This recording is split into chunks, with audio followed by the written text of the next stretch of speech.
Welcome to the Raleigh Board of Selectmen meeting for December 12th, 2016, 7 p.m. at the Town Hall. First order of business is called the meeting to order. And we'll have the Pledge of Allegiance. Bob, would you Certainly, Mr. Chairman. lead us?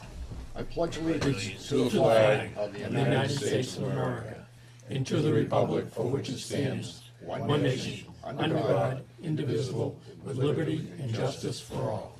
1 second, I wasn't sure which Bob. Thank you. Easily confused. I thought you were going to do that today. Okay. We have citizens' query on. We're going to try to go from 7:10 to 7:15. We have general business. We have license renewals. And we have new business, old business, and then we'll get into announcements. We are going to have an executive session at the end of the meeting. So, first order is general business. Under general business, we want to discuss the Wreaths Across America ceremony. If I could begin, got kind of a little thrill this afternoon, and they were, I think they were just exactly on time. They were coming down Central Street and turned on to Route 1A and past the town hall, and they were scheduled to be here at 4 o'clock. And they came all the way down from Maine with some Maine troopers, some Maine local police, and our Mass State Police leading the caravan. And there were about a dozen trucks hauling wreaths, and they're on their way to, they made a stop in Topsfield, and they're on their way to Washington, D.C. It's an annual event, and they place a wreath at the veterans' graves in Washington. And it's quite a ceremony that went on, and we picked up a wreath, and I'll let Selectman Murray tell you who we are going to give our wreath to this year. Thank you, Mr. Chairman. What we've done in the past, we've done it, this is, I think, our 6th year. Our first wreath, when they first started doing this, we put on the Revolutionary War Monument on the town common, because that had just got set up the year before. And from there, we decided to pick out a veteran who had been killed in action in World War II. And this is the one that we picked this year to do that with. And it's Private First Class Vincent D. Peabody, who was born in 1923 and died on January 22nd, 1945. This year's Raleigh Wreath Across America will be placed on the family grave of U.S. Army Private First Class Vincent D. Peabody. He enlisted in the U.S. Army on April 25th, 1944. He was assigned to Company K, 7th Infantry Regiment, 3rd Infantry Division.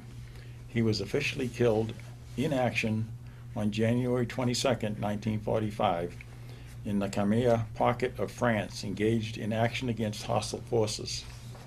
His remains are buried in the Epinal French-American Cemetery, Plot B, Row 17, Grave 17.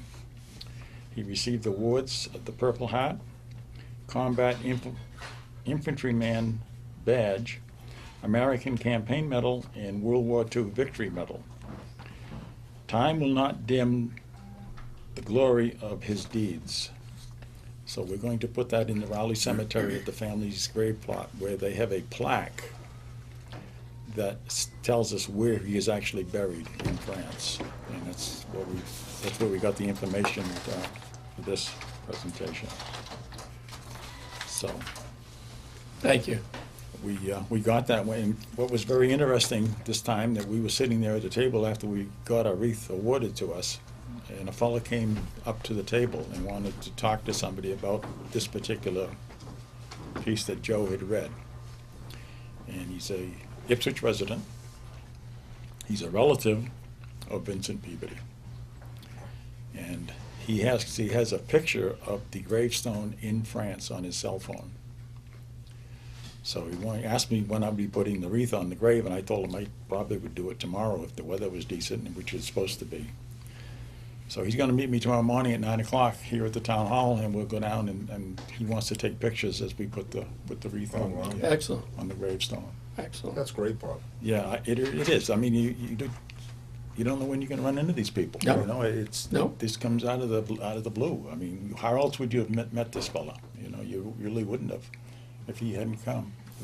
He wanted to bring his son from school. He was waiting for his son to come home from school, and the caravan went by. So he jumped on his motorcycle and went down to the ceremony. So it was kind of interesting. It really is. It certainly is a small world. It is. It really is. Truly is.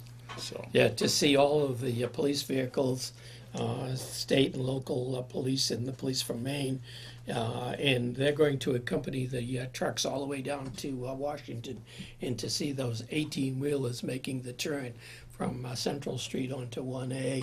And then when we got down to the Topsfield Fair and they came in through the main gate, that was truly amazing. Horns. What an awesome sight. Sirens, horns, lights flashing. I just add something to it. Where we were sitting at the table, a gentleman came by, and he was in a trench coat, and he was 95 years old. He was U.S. Navy. It's Carmine Pecorelli, and he was very, very proud. He said, first generation Italian, joined the U.S. Navy during World War II. He was on a minesweeper in the North Atlantic, and he was just absolutely so engaging and funny and lively. It was just wonderful to sit there and talk to him for about 10, 15 minutes. And then there was another fella, Bill Quinn from Topsfield, and he was 4th Marine Division on Iwo Jima. He's a survivor at Iwo Jima. 4th Marine Division went in and then hooked right and went down the center of the island and went in some of the fiercest fighting. There were 110,000 Marines landed on Iwo Jima. 1 in 4 were wounded or killed in action. Wow. It is just, and 6,800 never were killed in action on the island. And so it was just an absolute bloodbath. And we sit there and, to talk to Bill Quinn, a survivor of that action, it was something else. And years ago when I was in the Marine Corps, they were in Boston, they had the Hall of Flags every February 25th, even today in the State House. They have a Iwo Jima Day, and this coming 25th of February, they'll have it again, and they do it every year, and it's quite the ceremony to go to. Wow. So, Yep, you never know when you're going to bump into someone yes. or hear a story. I know that, I did a stint, short period of time with the Internal Revenue Service, and I was reading through tax returns, and a World War II veteran had attached handwritten pages to his return. I don't know why he did it, but I read through, and it was an amazing, detailed history of what he went through in France in World War II. You just don't see that type of thing, That's not in any history book that he attached. It was great. Yep. Okay, anybody else, David? Also, Good day. It was really awesome. Okay, thank you. General business number 2, we have a letter from Police Lieutenant May on his revised date of retirement. To Chief Dumas from Lieutenant Stephen May, date December 2nd, 2016, regarding retirement. Chief, at your request, this is written confirmation of a mutually agreed upon revised date for my retirement of 27 January 2017. Respectfully submitted, Stephen May.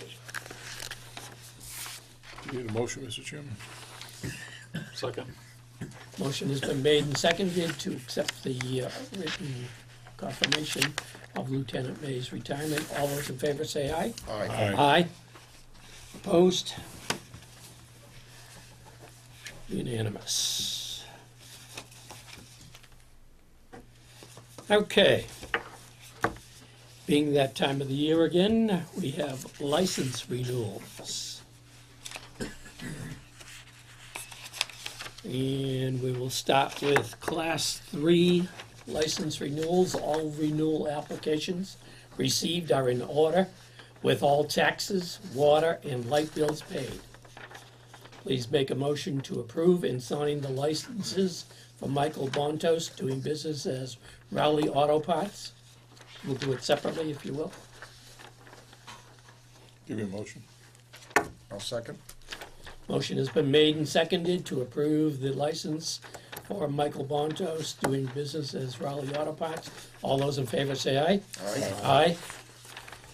And a second Class 3 renewal is Donald Savory and Mark Savory doing business as Bay Road Auto Sales. Mr. Chairman, I am going to recuse myself from that vote. Give you the motion, Mr. Chairman. I'll second. Motion has been made and seconded to approve the license renewal for Donald Savory and Mark Savory doing business as Bay Road Auto Sales.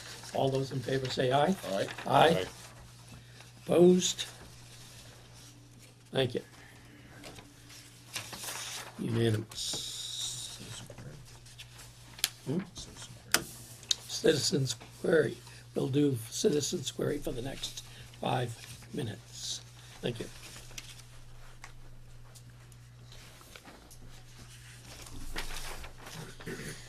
Auto auction renewals. The one renewal application has been received and is order with all taxes, water, and light bills paid. Please make a motion to approve and sign the license, Michael Bontos, doing business as Rowley Auto Parts. Make the motion, Mr. Chairman. Second. Motion has been made and seconded to approve the auto auction renewal for Michael Bontos, doing business as Rowley Auto Parts. All those in favor say aye. Aye. Aye. Opposed? Unanimous. There is a note, the license will be available in the Selectmen's office tomorrow. We'd like to have it signed by next Monday, if possible. Going on to Class 2 renewals. I'm going to break this up into 3 sections. The following renewal applications have been received and are in order with all taxes, water, and light bills paid. Please make a motion to approve and sign the licenses. The licenses will be available in the Selectmen's office tomorrow. We'd like to have them signed by next Monday if possible. The licenses are Daria Litvinova, doing business as Auto Imports Unlimited, Inc. Raphael Reyes, doing business as J.R. Reyes Transportation and Truck Center, Inc. Louis James Falzone Jr., doing business as Allstate Auto Sales. Thomas Butcher, doing business as Butcher's Auto Machine Shop, Inc. Josephine Bornstein, doing business as D&D Auto Sales. Philip S. Mumley, doing business as Auto Pro Collision Center, LLC. Mark Ouellette, doing business as M&J Foreign Cars, Inc. Dale and Roy Ducro, doing business as Rowley Auto Brokers.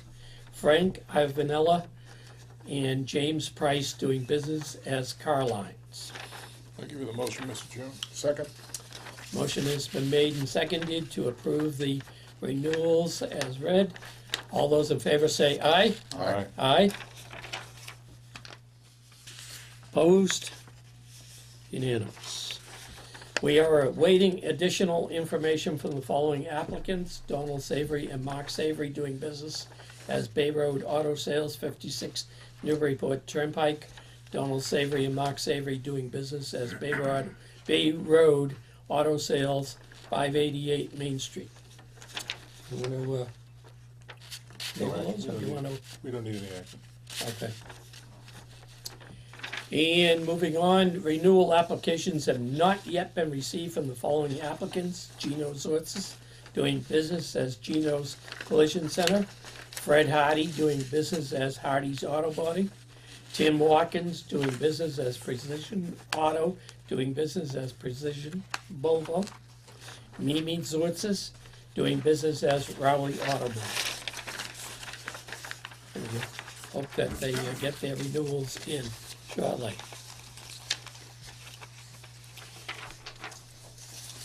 Okay.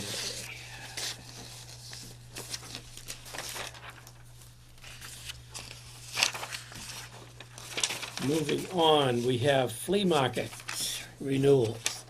The following renewal applications have been received and are in order with all taxes, water, and light bills paid. Please make a motion to approve and sign the licenses. The licenses will be available in the Selectmen's office tomorrow. We'd like to have them signed by Monday if possible. The licenses are for Star Todd, doing business as Todd Farm LLC; Sandra Hamel, doing business as Sandy's Flea. Give you the motion, Mr. Chairman. Mr. Chairman, I'm going to recuse myself from the Star Todd. I'll second. Motion has been made and seconded to approve the renewals for Star Todd and Sandra Hamel. All those in favor say aye. Aye. Aye. Aye. And Mr. Murray recuses himself. The renewal application for Frank and/or Shirley Todd, doing business as Todd's Farm, River Farm LLC, was received today. The board can vote to approve this application pending verification that all taxes, water, and light bills are up to date. Give you the motion, Mr. Chairman, pending verification. I'll second. Okay, pending verification. Yes. The motion has been made and seconded to approve the application, the renewal application for Frank and Shirley Todd for Todd's Farm, River Farm LLC. All those in favor say aye. Aye. Aye. I recuse myself.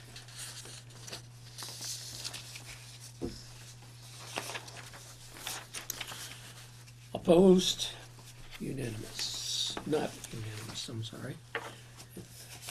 Mr. Murray recused himself. Okay, now we are down to new business. We have chairs donated by the Institution for Savings. And the next item on the agenda is to accept the donation of the chairs from the Institution of Savings. The institution has donated office chairs to the town. The board needs to vote to accept these donations. I'm going to give you that motion, Mr. Chairman.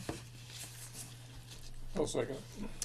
Motion has been made and seconded to accept the donation of chairs from the Institution of Savings. All those in favor say aye. Aye. Aye. Opposed? I Unanimous. assume that'll accompany, a letter of thank you will be sent to the bank. Yeah, we'll do that. Yeah. Bank has been very, very good to us. I mean, the chairs we're sitting in were donated also. So, and then plus these two new chairs over here. The institution has been very good to us. And citizens' query is over. So moving on to old business, we have an update on Prospect Hill Road project. The Tatter and Howard engineers have worked out the change order that was discussed during last week's selectmen's meeting. The amount is $30,000, which is the amount I have in the contingency line. The contract amount was $143,900. The credit for not doing the work on the west side of the channel is $33,900. The new work is $63,900, which includes the cost for the riprap. I love that. The total adjusted contract is $173,900. The water department is contributing $75,000 towards the cost of this project. The revised stormwater plans pitch the road to the east with a new riprap channel on the east side of the road. These changes will slow the stormwater as it flows down the hill during rain events. With this revision, we will not need to have the Verizon conduit moved. which would have resulted in a significant project delay and costs. Conservation agent Brent Bazelak has reviewed the plans and is satisfied with the modifications. T. Ford will be on the site tomorrow and plans to return with a full crew on Thursday. The board needs to vote and sign 4 original change order forms.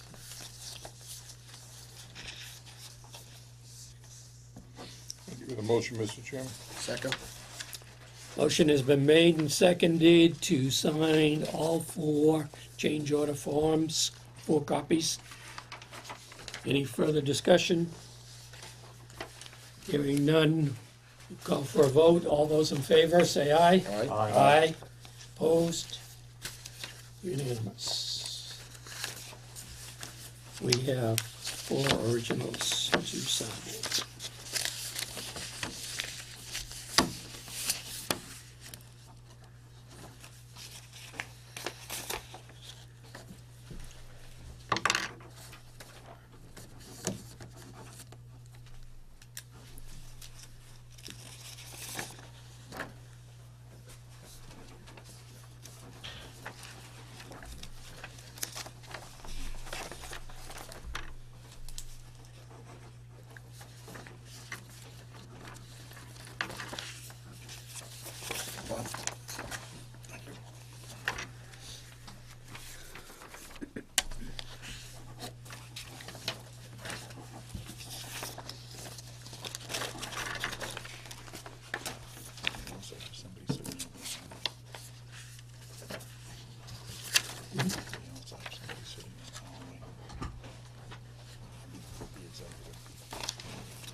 Here we go, Bob.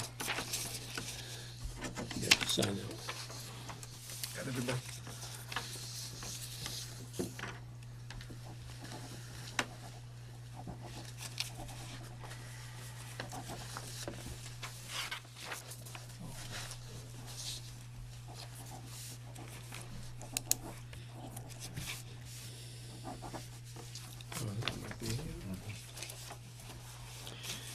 Okay. Bernie? Yes, is there a revised timeline on the completion of the work? With the change order? The extended completion dates are standard completion for December 28th of this year and final completion for January 12th, 17.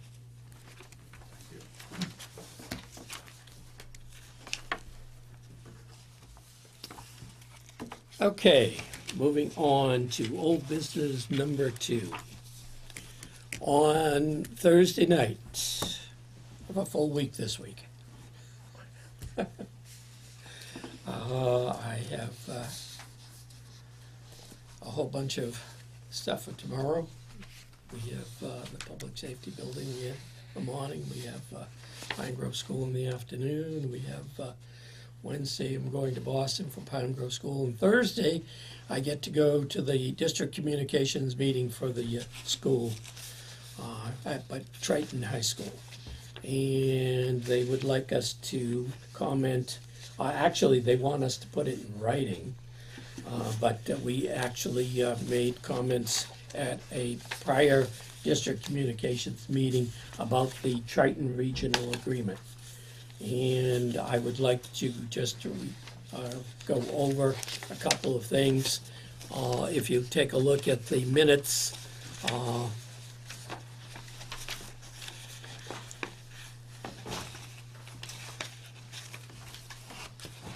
I guess they're not here. Yeah, Mr. Chairman, what we did was we put in the town council letter that was sent to the selectmen back on September 30th. Okay. Yes. And they are, the school committee has put, they had a subcommittee, the policy committee, chaired by Narissa Whalen, who's the Raleigh rep on the school committee, one of the 3 Raleigh reps. And they went through the Triton Regional Agreement and made some changes. And I went through, and the whole board has gone through our revised regional agreement, and we had several comments that I brought to the district communications meeting, and I just wanted to be sure that we were still all in favor of what we said back then, that we did not want to see any change to the way a person, if there is a vacancy that is created by someone leaving before their term is up as a school committee member, that we would continue to fill the vacancy by the methods that are in the agreement now, and not make any changes, not add any members. Am I still Right. in agreement? Okay. And there was also a change to, what else did they? Was a timeline for the budget submittal. The timeline for the budget submittal, and I suggested back at the district communications meeting that we continue with our, with the agreement that they have to have the budget in for us on March 15th, that if there was some outstanding reason, such as the new governor last year was a little late getting his figures to them, and so that they could request an extension to the 30th, but that that we would continue to request that they adhere to the March 15th date. That's primarily, Mr. Chairman, because our budget is dependent on what the school bills us. Correct. So we can't finalize our budget until we have a firm figure from Triton Correct. as to what the budget will be. So we've provided the waivers at least 2 or 3 years in the past. You know, we all understand the state's been slow coming and so on and so Right. forth, but at least it should be done on a year-to-year basis. And we need the figures as soon as we can get them. Okay, and I would also, in the email from Dina Sullivan, who is the chairwoman of the school committee, that she is reminding us that at our last district communications meeting, it was requested that 1 selectman, 1 finance committee, warrant advisory member, and town administrative manager for each town be named to serve on a working group to clarify and propose language that articulates the landlord-tenant responsibilities. It's another area that the school committee has talked about. I've been going to the meetings for 5.5 years, and this has come up on and off for the entire time that I've been going to the meetings. They would like to establish a committee of consisting of all 3 towns and have see if we could work something out on the landlord-tenant responsibilities. I've spoken to Debbie Egan, our town administrator, and with her responsibilities, I wouldn't ask her to serve on the committee. I think it's that she has enough on her plate without asking her to put in additional time to serve on this committee. So we'll have to ask the finance committee to if they want to suggest a representative, and if you're not looking this way, fella. This way. But no, I think that it's one of the issues that has come up. I don't see it being, I personally don't see it being easily resolved, but I think that all 3 towns should sit down and discuss it and see if we could work something out. That maybe we can put a finance committee member and a selectman on it and talk about the issues and see if we can work something out on it. Do we have any volunteers? Yeah, Cliff's not here, we can appoint him. No, I don't want to do that. That's not Why don't we take it up next week? Yeah, we can take, we can. We'll take it up next week. And then I won't be here, so you. Let's see where that's going. That'll be Okay. something that's not gonna really come up till after the holidays Yeah. anyway, so.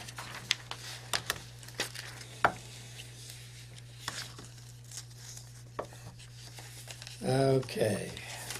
We did have Judy Pickett take a look at the amended agreement, and she found that there were sections that, and I think I copied this area for the school committee. She sent a memorandum to me and to Debbie about the regional agreement. And she said in section 4, I find this section confusing. Does the word facility refer to both the land and buildings? What is a significant expenditure? And I think these are points that they should be clarified in the section. Section 5D states that capital costs associated with a facility exclusively owned by a single town shall be borne and paid by that town alone. Not play with the town of Raleigh as exclusive ownership of Pine Grove School. And I think that the only part that I can take from our meetings with Brad Dorr of Dorr and Whittier, our architect for the Pine Grove renovation, is that if you could grab the building and pick it up and shake it, and anything that falls out is the responsibility of Triton, and anything that doesn't fall out is the responsibility of the town. Well, I think, Mr. Chairman, We own the one of the major issues in this whole thing is going to be the fact that when Salisbury built their new elementary school, that's actually, I believe, owned by Triton now, not by the town of Salisbury. That's correct. So if there's a major repair that has to be done in at the Salisbury School, that's owned by Triton, so therefore we would be paying, I assume. No, Well, I it mean, gets it's a Triton. assessed, it gets assessed to Salisbury. Well, it just needs to be clearly defined that that's the case, so. It should be, right. It's- 'Cause I it is- believe it is, but Okay, that's what I've been It's a Triton told. school now, it's no longer a Salisbury, Correct. town of Salisbury, where Newbury and us are both town of Raleigh, or town of Newbury, so. That's a big issue, could be Yep. a big issue. Okay. So I will be attending the meeting on good. Thursday night. Larry? Do you plan to address the actual budget process itself? In the past, level service, as they had called it, implies that if the enrollment decreases, level service maintaining the same would mean that the budget decreases. That's not happened in the last 10 years. And I'm wondering if the board plans to address the actual budget process at the meeting.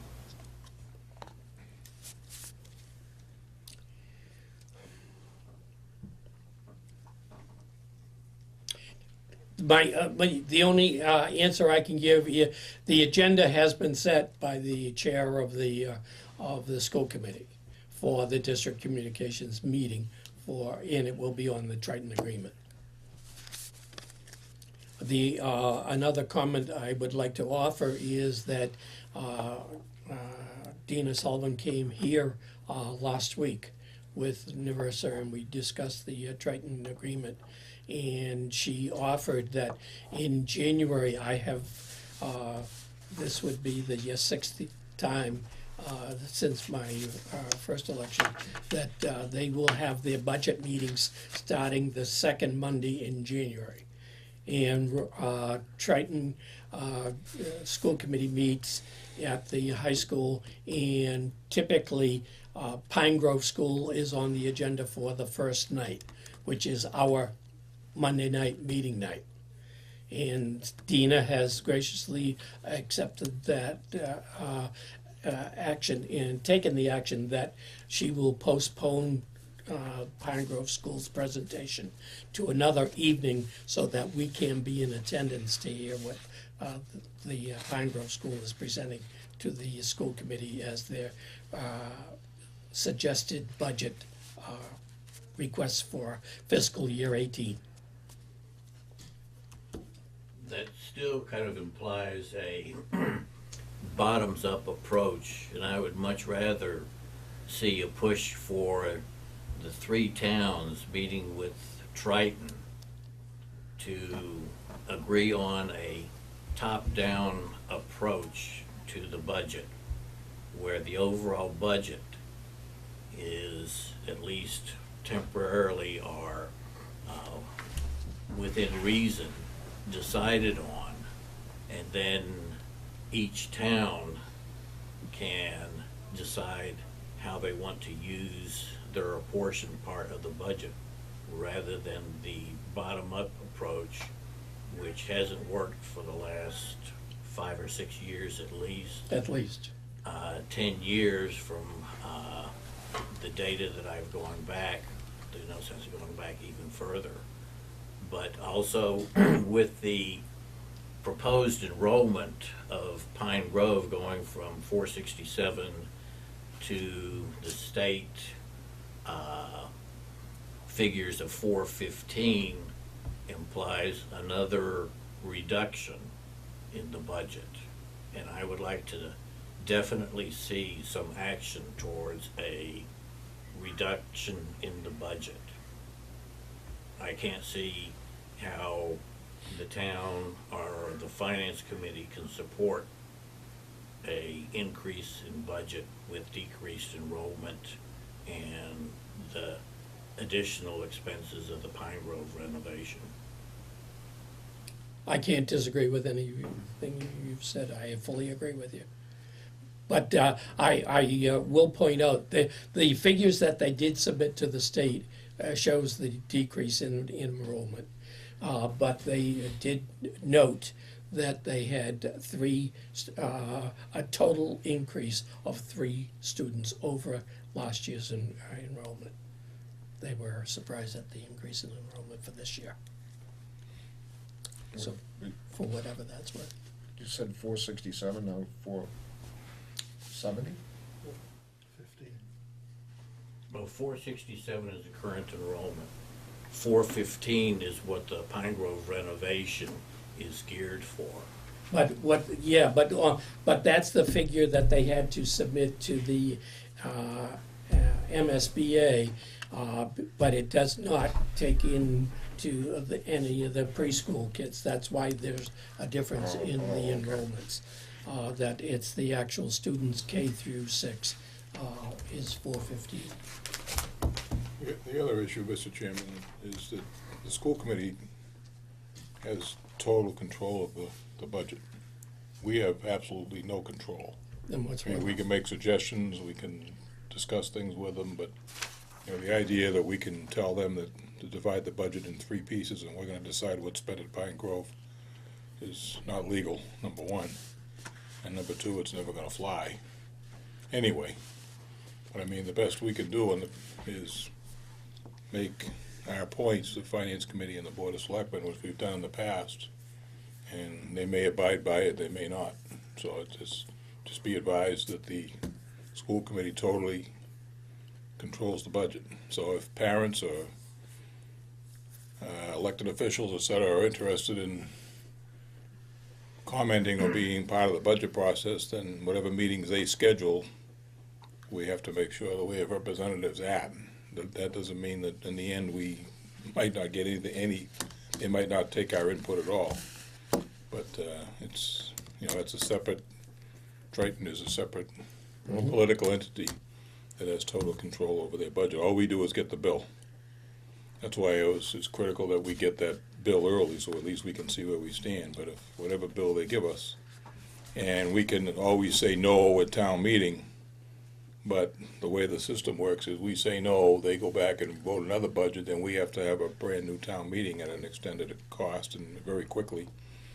And basically it's a done, whatever budget they decide is basically a done deal.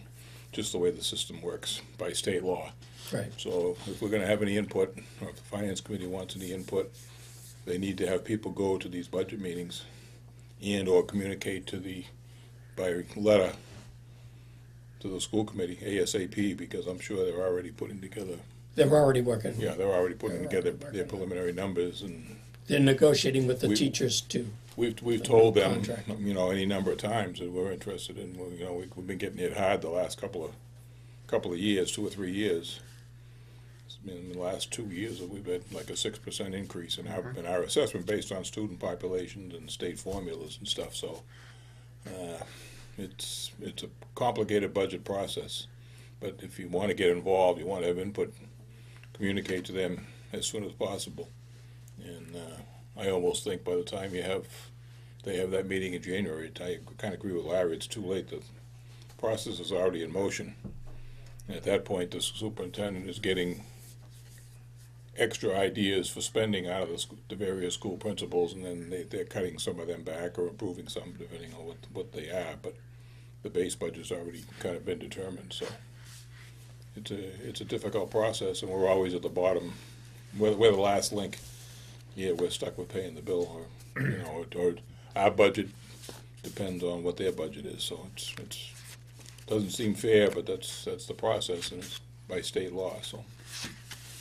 Just to give a historical perspective, that last spring, I made a presentation to the school committee, and I told them that we had a new growth of about $400,000.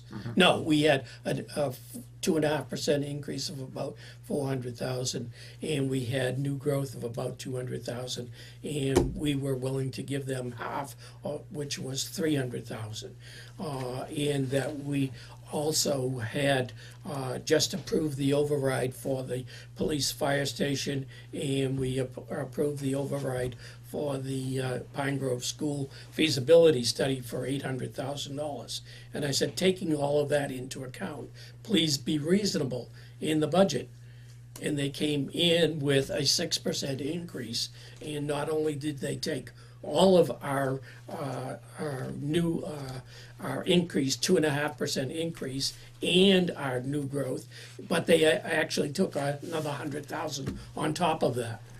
So I thought that was pretty outrageous, and clearly they didn't seem to be listening. And the comments that I was getting was that they felt that their budget was inadequate. They should have protected more, put more money into the budget to keep the level of services at what they considered to be feasible and reasonable. Well, there are two towns that have had to address the infrastructure, it's being Salisbury one and us, and we have other additional tax bills besides, Yep. the schools. And I think we all have to look at this as being fair across the board. Right. The school needs to survive, but also the town needs to survive. And we have to look at them, at the big picture. We just can't look at them as from this board's table, and they can't look at it from their board's table. No. They have to look at the big picture, Right. because not only the school has to survive, the towns have to survive, because we are the money that provides the money to the school system, so. Bertie? Yes, I had sent a letter earlier to the superintendent on this issue, but I haven't heard that back, actually. But it strikes me that with the new agreement that's under discussion, one of the components in that is to do a 5-year capital budget. And it strikes me as there's no reason why that shouldn't be an 5-year operational budget plan as well. So in a certain sense, you're actually creating a strategic plan, both capital and operational, for the school district. And I see no reason why we should be held hostage to this kind of annual process, which, as everybody has recognized, is always kind of putting us in a squeeze. And having that longer time horizon then enables the issue that Larry pointed out, which was this, where's enrollment going, to be a kind of a primary consideration in working out the multiple year budgets. I mean, at the moment, I can't figure, somebody's doing it, but it's not, I assume, but it's not public information. So I don't know whether that's possible to raise that issue in the communications meeting next week as to kind of pushing for, why isn't this thing more symmetrical that we're both doing the capital and the operating And the budget at the operating. same time?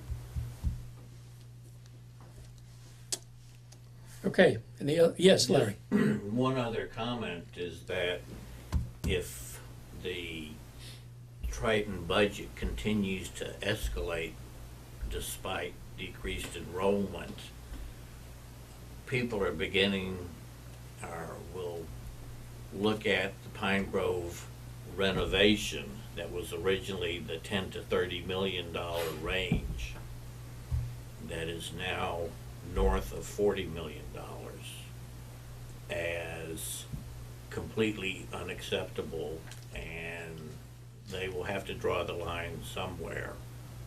And my concern is that the Triton School might increase their budget to the detriment and failure of the renovation project.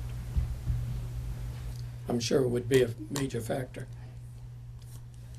I'm sure it would, if they came in with a budget increase similar to last year or even larger. When you look at the average person in the town, I mean, they're being hit with so many things besides taxes, healthcare costs escalating, all these factors outside, and, they're trying to put food on the table for the kids, trying to educate their kids, trying to, look forward to the future. The taxpayer is coming very close to being spent. Yep. And you gotta take this all into consideration when putting a budget together. I mean, we have to do that when we sit at this table, and, I've said it for years here, this town is lean and mean, and there's no frills the way we put things together. And, even when we're talking about to protect our investment of the fire engines, there's nothing ostentatious about this fire station that we're, in the police station that we're putting together. I mean, we're very frugal people. And, I think everybody, when they come in here, take a look at what we have, they would agree. I agree. And I think, Triton has to look at it the same way, I mean, Any other comments? Okay, we have announcements. Toys for Tots box is located at the town hall. Unwrapped gifts for children are greatly appreciated. The town offices will be closed December 26th, 2016, and on January 2nd, 2017, both Mondays. The information on the Pine Grove School project is available on the town's website at www.townofraleigh.net. The Raleigh Water Department has set a mandatory water ban in place. Outdoor watering is not permitted. The town has the following vacancies: fence viewer, 3 positions; wood, lumber, and bark inspector; zoning board of appeals associate, 2 seats; Parks and Recreation Committee, 1 seat; deputy shellfish constable, 2 positions. For more information on these positions, please contact the Selectmen's office at 948-2372. The Raleigh Food Pantry is in need of donations. Donations can be left at the Raleigh Public Library.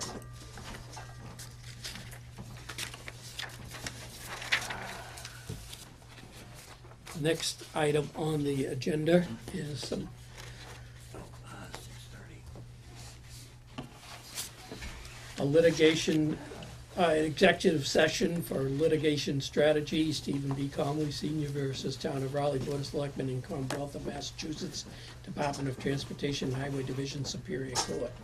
Chairman Perry calls for a motion to go into executive session for the purpose of discussing strategies with respect to litigation on the Stephen B. Conley Senior versus Town of Raleigh Board of Selectmen in Commonwealth of Massachusetts, Department of Transportation Highway Division Superior Court case, because an open meeting may have a detrimental effect on the litigating position of the town, and to not return to open session. A member of the Board of Selectmen makes the motion and is seconded by another member of the board in a roll call vote. I give you that motion, Mr. Chairman. Second. Motion has been made and seconded. All those in favor by roll call? I, Robert Murray. Aye, Joe Perry. I, Robert Snow, Hi, Dave Peterson. not to go back into. And not to go regular- back into open session. Thank you. Take care, Bernie. Good night. Good night, Bernie.